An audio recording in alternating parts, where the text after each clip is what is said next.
nasci em São Caetano do Sul e, na ocasião, o ensino compreendia o ensino fundamental, que era chamado curso primário, e depois existia o curso ginasial, científico, após o que se iniciava o curso superior. Então, na ocasião, quando terminei o curso primário, eu não tinha a perspectiva de fazer curso superior. Por essa razão, eu não via necessidade ou nenhum significado em fazer o curso primário. Então, eu optei por fazer um curso técnico que me possibilitasse trabalhar assim, no curto prazo. Então, eu fiz um curso de desenho mecânico. Na ocasião, essas atividades na metalurgia, principalmente o curso de desenho mecânico, inspetor de peças, ferramenteiro, etc., estava em crescimento. Por essa razão, o curso de desenho mecânico para mim foi importante, porque possibilitou que já com 15 anos de idade eu já trabalhasse na profissão. Então, eu trabalhei durante 7 anos como desenhista num escritório de engenharia que fazia projetos para fábricas de papel, papelão e celulose. Quando estava mais ou menos com 18, 19 anos de idade, então, me pareceu que seria possível fazer um curso superior. E como eu não tinha o ginásio, e muito menos o científico, eu fiz o curso de madureza. Na ocasião, o curso de madureza formou muita gente que teve então a oportunidade de fazer o curso superior. E o curso de madureza era, naquele tempo, um curso, como nós dizemos, exigente. Exigia muita dedicação. É diferente do curso supletivo que existe hoje, que substituiu o madureza. Eu fiz o curso ginasial, fiz o curso colegial, ambos em madureza. E em 3 anos eu estava preparado para ingressar na carreira numa universidade. Durante a época que eu fiz o curso colegial, eu me interessei muito por 2 áreas, a biologia e a química. E nós tínhamos um professor que encorajava o pessoal a fazer bioquímica. E eu optei então por fazer farmácia e bioquímica, porque era um curso que aliava as 2 áreas. E dentre todos os cursos que eu imaginei, esse seria o ideal. Já com a perspectiva de fazer pesquisa, usando bioquímica.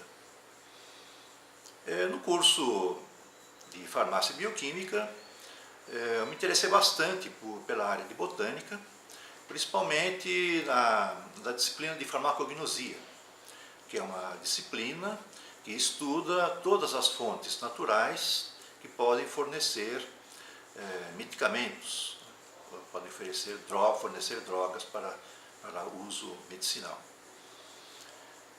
Me formei e assim que eu me formei eu não tinha oportunidade para fazer pesquisa. Então, eu ingressei na profissão mesmo de farmacêutico bioquímico, trabalhando em 2 laboratórios, ambos com o carro forte em creme dental, que era a Colgate e a Colinos, que hoje produz creme dental Sorriso. Fiquei pouco tempo na Colgate, 6 meses, e depois fui para o laboratório Fontoura, que tinha associado o laboratório da Colinos, que além de creme dental, produzia também o Fontol e Vic Vaporub, vários produtos farmacêuticos e também de limpeza, de higiene e limpeza, inclusive o sabonete da Colinos. Depois de 1 ano e meio no laboratório, surgiu a oportunidade de ingressar aqui no departamento de botânica. Então, eu fiquei sabendo que havia uma vaga, me interessei por essa vaga, aguardei vários meses até que tivesse a abertura da vaga e ingressei no departamento aqui de botânica, já com a perspectiva de trabalhar com química de plantas.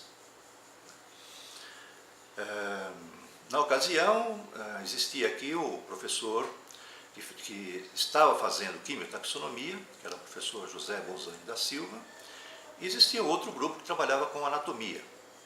Eu optei por ser orientado do José Bonzani da Silva, que veio da farmacognosia, aqui da USP mesmo, e já tinha um laboratório montado que permitia fazer extrações, cromatografia, com vistas ao estudo das plantas como subsídio para a taxonomia.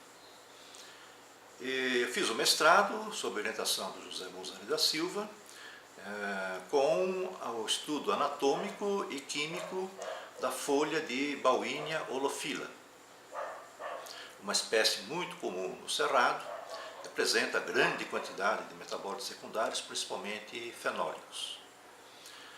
Após concluir o mestrado, eu sempre mantive o interesse por quimiotaxonomia.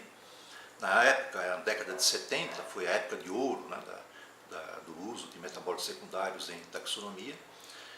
E, na ocasião, no Instituto de Química, estava trabalhando o Dr. Otto Richard Gottlieb, que foi a pessoa mais importante em termos de quimiosistemática, quimiotaxonomia aqui no Brasil. Fui conversar com ele e ele se interessou em me co-orientar. Então eu tive o orientador oficial aqui no departamento, que era o José Bonzani da Silva, e tive um co-orientador, que foi o Otto Gottlieb.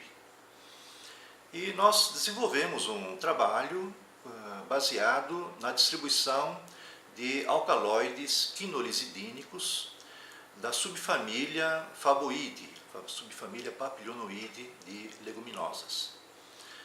E ocorreu tudo bem, nós conseguimos concluir o doutorado, conseguimos publicar os resultados do doutorado em revistas internacionais e também na Revista Brasileira de Botânica, e eu permaneci com esse interesse em quimiotaxonomia.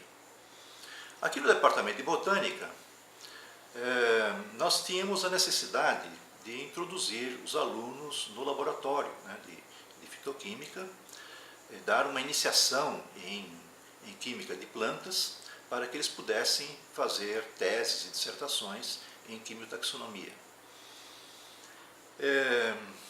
Para isso, nós tínhamos que ter um grupo de substâncias que permitisse, no curto prazo, a introdução dos alunos, né, nessa análise. Nós não podíamos fazer análises detalhadas e não direcionadas a um determinado grupo de metabólitos secundários, como é feito na química de produtos naturais. Na química de produtos naturais se estuda tudo que existe na planta e se trabalha com uma planta.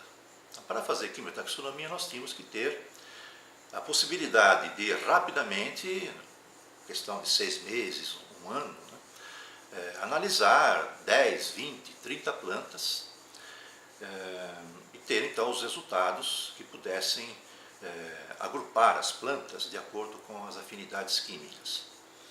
Então, nós procuramos grupos de metabólitos secundários que permitissem, né, esse tipo de abordagem. E nós chegamos à conclusão que as ceras das plantas poderia ser um grupo de componentes químicos das plantas que permitisse uma análise a curto prazo e permitisse a iniciação dos alunos que saem da biologia para que eles pudessem ter os meios, né, para análise das substâncias. Então, na cera existe um grupo de substâncias que é universal, né, são os alcanos. Então, o que nós fizemos é trabalhar com os alunos no sentido de que eles extraíssem as ceras, separassem a fração de alcanos, fizessem análise por cromatografia a gás e identificar os alcanos componentes das ceras cuticulares. E fizemos várias orientações, né, com esse objetivo, estudo de alcanos de ceras cuticulares. Nesse particular, nós fomos pioneiros no Brasil, fomos o primeiro grupo, né, de botânicos estudando ceras vegetais, principalmente a fração de alcanos. E aí procuramos um outro grupo de substâncias, né, que se assemelhasse aos alcanos, né, nessas características, que sejam substâncias universais, que todas as plantas, pelo menos as vasculares, tenham essas substâncias, e que seja possível a extração e identificação dos componentes. Então verificamos que os flavonoides poderiam também se prestar a essa finalidade.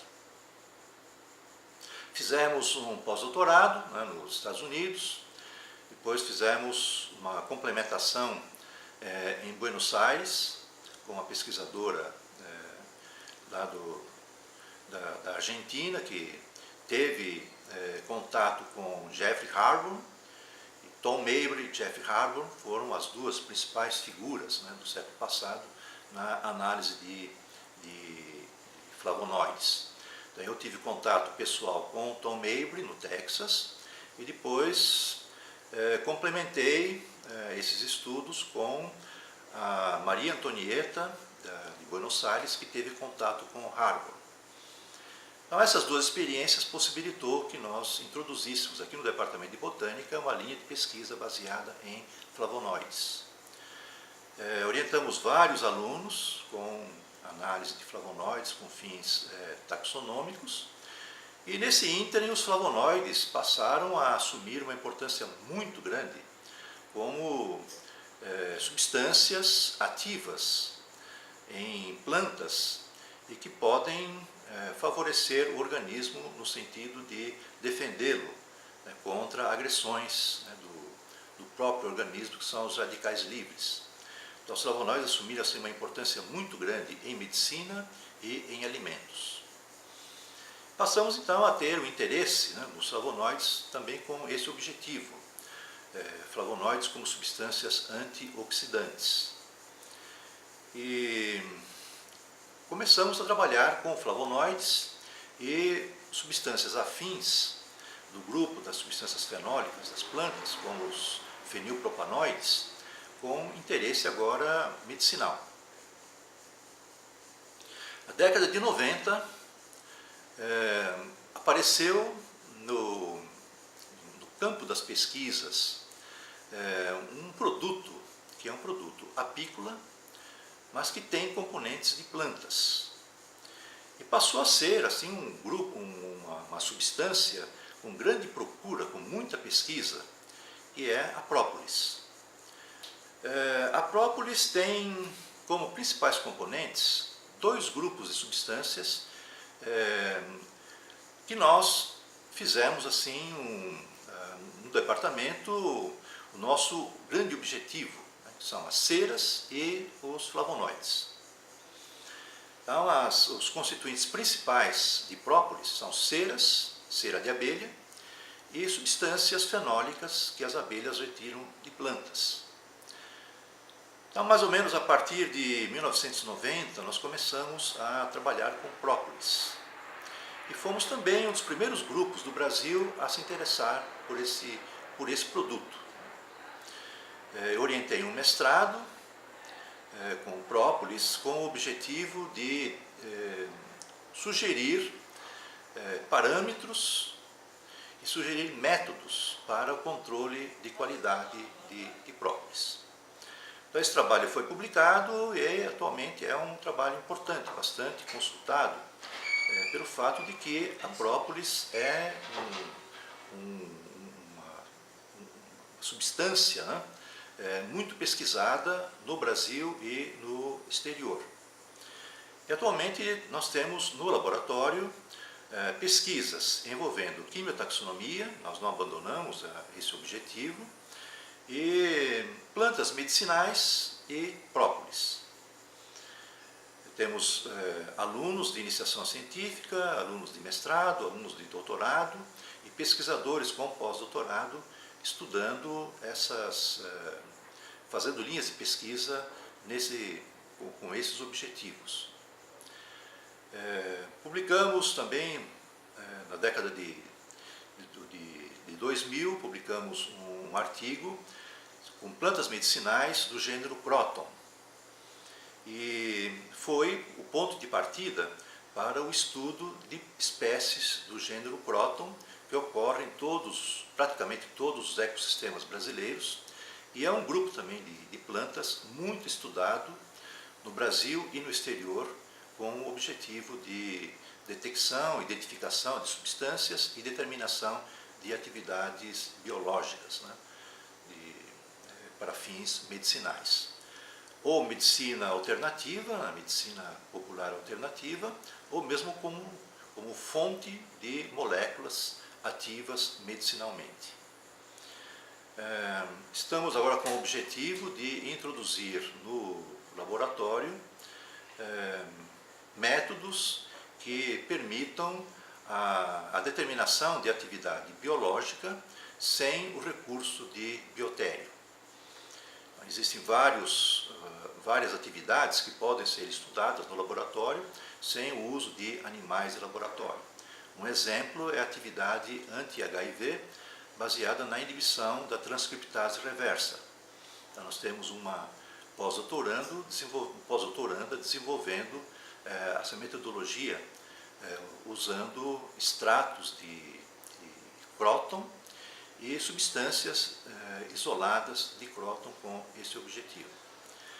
Temos interesse em introduzir outras atividades, né, que tenham essa mesma característica, permitam no laboratório uma reação química que possibilite a avaliação, né, de uma atividade biológica. Se tem o exemplo da transcriptase reversa, e existem outros sistemas, né, que permitem essa abordagem.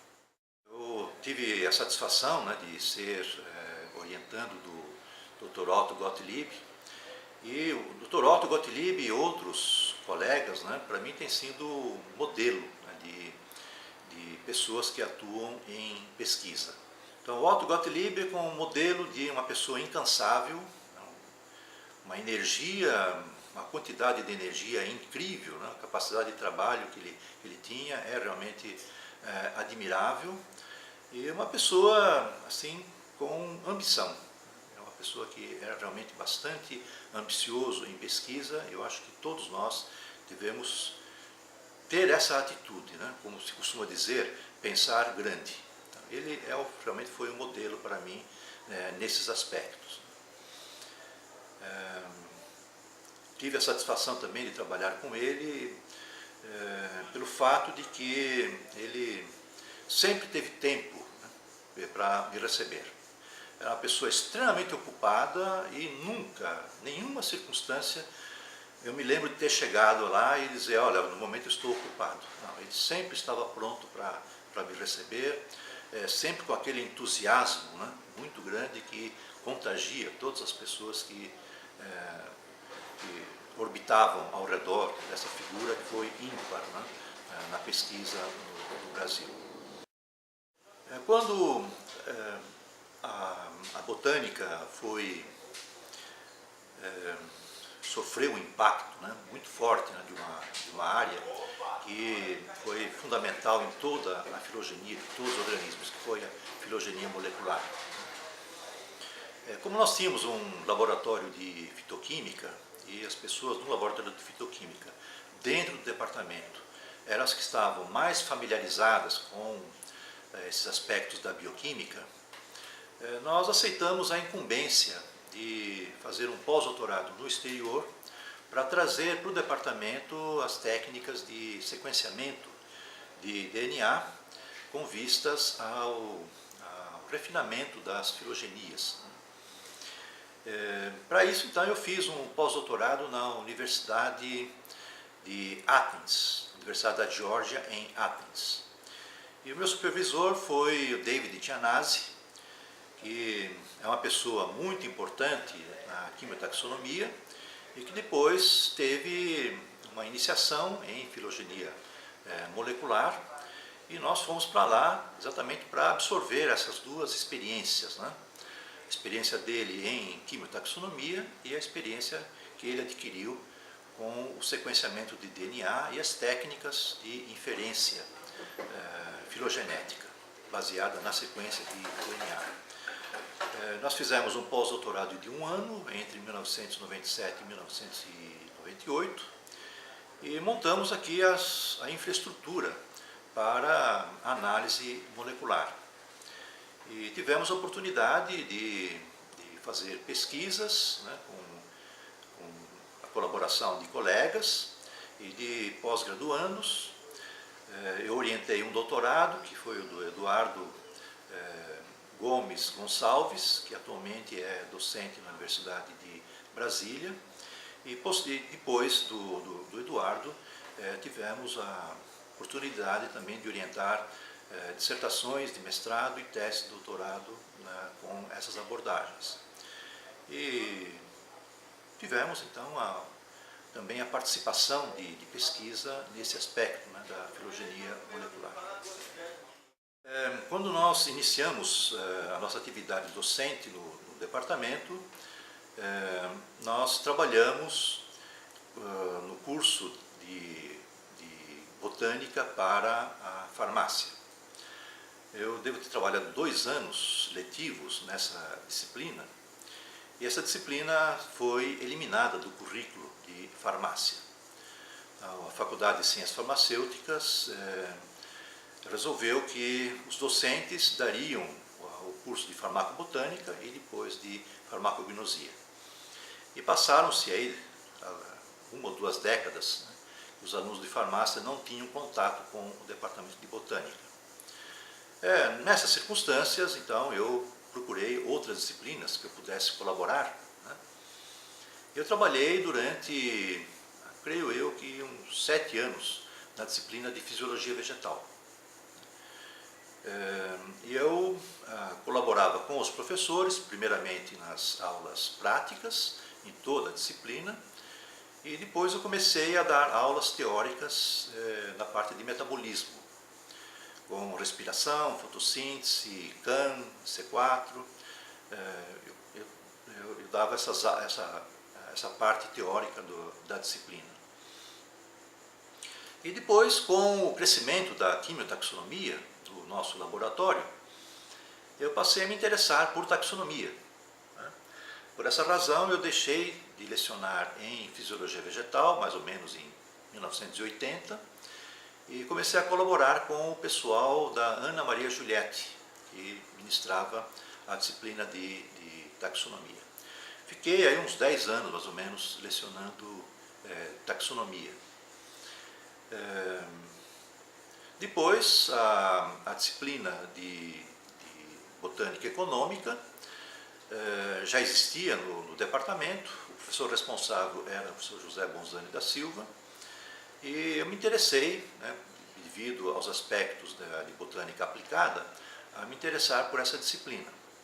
Em 1991, eu passei a assumir a disciplina como professor responsável. O professor José Bonzani da Silva estava, na época, já nos últimos anos aqui no departamento, antes da aposentadoria. Ele se aposentou, então eu fiquei lecionando essa disciplina com a colaboração de colegas do departamento, e mantivemos essa disciplina como uma disciplina regular, com corpo docente, com um programa, o que aconteceu a partir de 1991, com a reformulação do currículo de Ciências Biológicas. Houve também uma reestruturação da disciplina. E a disciplina tinha aulas teóricas, aulas práticas. Está assim até hoje, com um programa regular, mas com um nome diferente. A disciplina hoje se chama Plantas e Sociedade, e eu tenho participado da disciplina já nesses novos moldes, né, com esse novo título, Plantas e Sociedade. Eu lecionei também em outras disciplinas. Eu tive a oportunidade de dar aula para a turma de Geologia durante 2 anos, em que nós dávamos uma uma noção sobre os grandes grupos vegetais e evolução das plantas, mas a disciplina ficou muito pouco tempo do departamento de botânica. Eu creio que foram só 2 anos. Depois nós lecionamos também para a turma de zootecnia. Nós damos a aula de plantas para zootecnia, em que enfocávamos aspectos importantes para o zootecnista. Por exemplo, plantas tóxicas, grandes grupos vegetais, e um aspecto assim mais aplicado era o de plantas tóxicas. Demos aula também para a pós-graduação em farmácia. Eles tinham interesse em plantas tóxicas para a disciplina de toxicologia em farmácia, e nós demos aula durante alguns anos em nível de pós-graduação. Atualmente nós estamos colaborando na disciplina de plantas e sociedade. Temos uma disciplina de metabólitos vegetais, em que a ênfase é em metabolismo secundário. E temos uma disciplina em nível de pós-graduação, que começou o ano passado com o título de Prospecção de Fármacos Vegetais, em que é dada é feita uma abordagem geral sobre a taxonomia, filogenia molecular e metabolismo secundário, e a parte de laboratório com a análise de grupos de metabólitos vegetais interessantes em medicina, como substâncias fenólicas, por exemplo, flavonoides, taninos, alcaloides. E os alunos têm então a oportunidade de ter uma noção de diversas áreas que sejam importantes como atalhos para a busca de novos fármacos. Inclusive a etnobotânica, esse assunto é enfocado na disciplina, e a quimiotaxonomia, que continua sendo um recurso muito importante como um atalho, né, para a descoberta, né, o isolamento, né, e determinação de atividade biológica de substâncias vegetais. No departamento, eu tive a oportunidade de colaborar com os meus colegas, né, em diversos aspectos de atividades administrativas. Eu fui presidente da comissão de graduação de 1991 até 1995. Foi o período que teve uma reestruturação do currículo. Mais recentemente houve uma readaptação do currículo, mas essa foi a primeira reestruturação depois de muitos anos, né, de implantado o curso de Ciências Biológicas. Eu participei também como coordenador da pós-graduação durante 3 anos. Fui chefe de departamento em 2 oportunidades, durante 4 anos. Depois retornei durante 2 anos, né, até que a chefia foi assumida pelo professor Pirani e mais recentemente pela professora Mariane, que é a atual chefe do departamento. Participei de todos os colegiados, né, todos não digo, mas de muitos colegiados, né, aqui no departamento, o conselho, a congregação. Também participei no início da atividade como responsável pelo almoxarifado do departamento durante uns 4, 5 anos. Né. Hoje não existe mais isso, cada laboratório tem o seu próprio almoxarifado, né. Mas eu sempre tive a satisfação de sempre ter tido todo o apoio dos meus colegas do departamento em todos os aspectos, tanto no que diz respeito à atividade didática, administrativa e também na melhoria das condições aí do nosso laboratório.